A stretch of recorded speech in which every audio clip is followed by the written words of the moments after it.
Hello guys! We're now here at Coco Beach po. And we're going to Reyes Beach now. Together with my sister.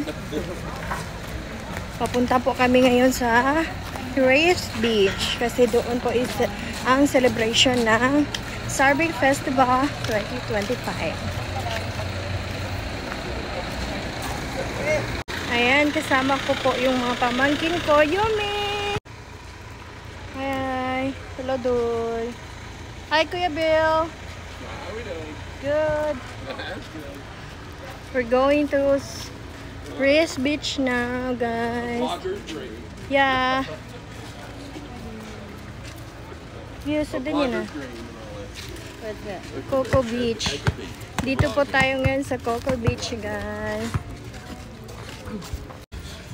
Sobrang ganda dito, guys. Oh, white sand.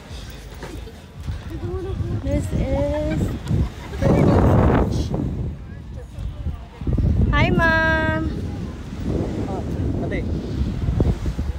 Ganda dito. Ang ganda ng view.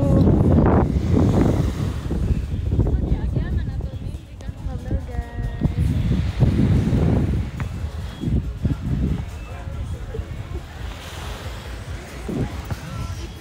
Sarbay citizens, a round of applause for our fifth Happy contender Sarbay! from Mati, Davao Oriental. We have Mati Community Drum Beaters. Your official time is 5 Daniel minutes is and 10 eating seconds. ice cream.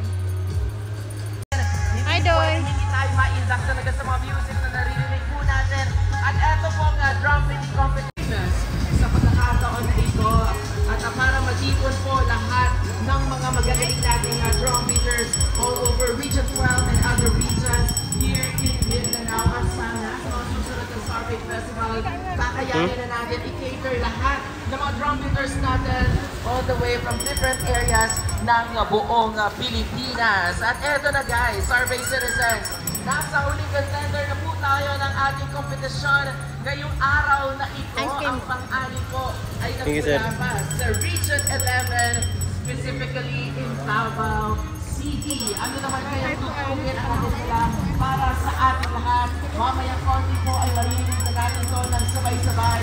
Pero huwag niyo po munang kalimutan, Sarbay citizens, mamayang konti po ay gagawin natin ang ating Sarbay Festival 2025 closing ceremony, mga 6:30 p.m. po. Magkita-kita tayo dito sa ating main stage at abangan po natin ang lahat ng mga performers natin, yung ating mga bandang marching saints, the Duke, and ang ating guest performer ngayong gabi nito para sa ikatlong araw ng Sarbay Festival.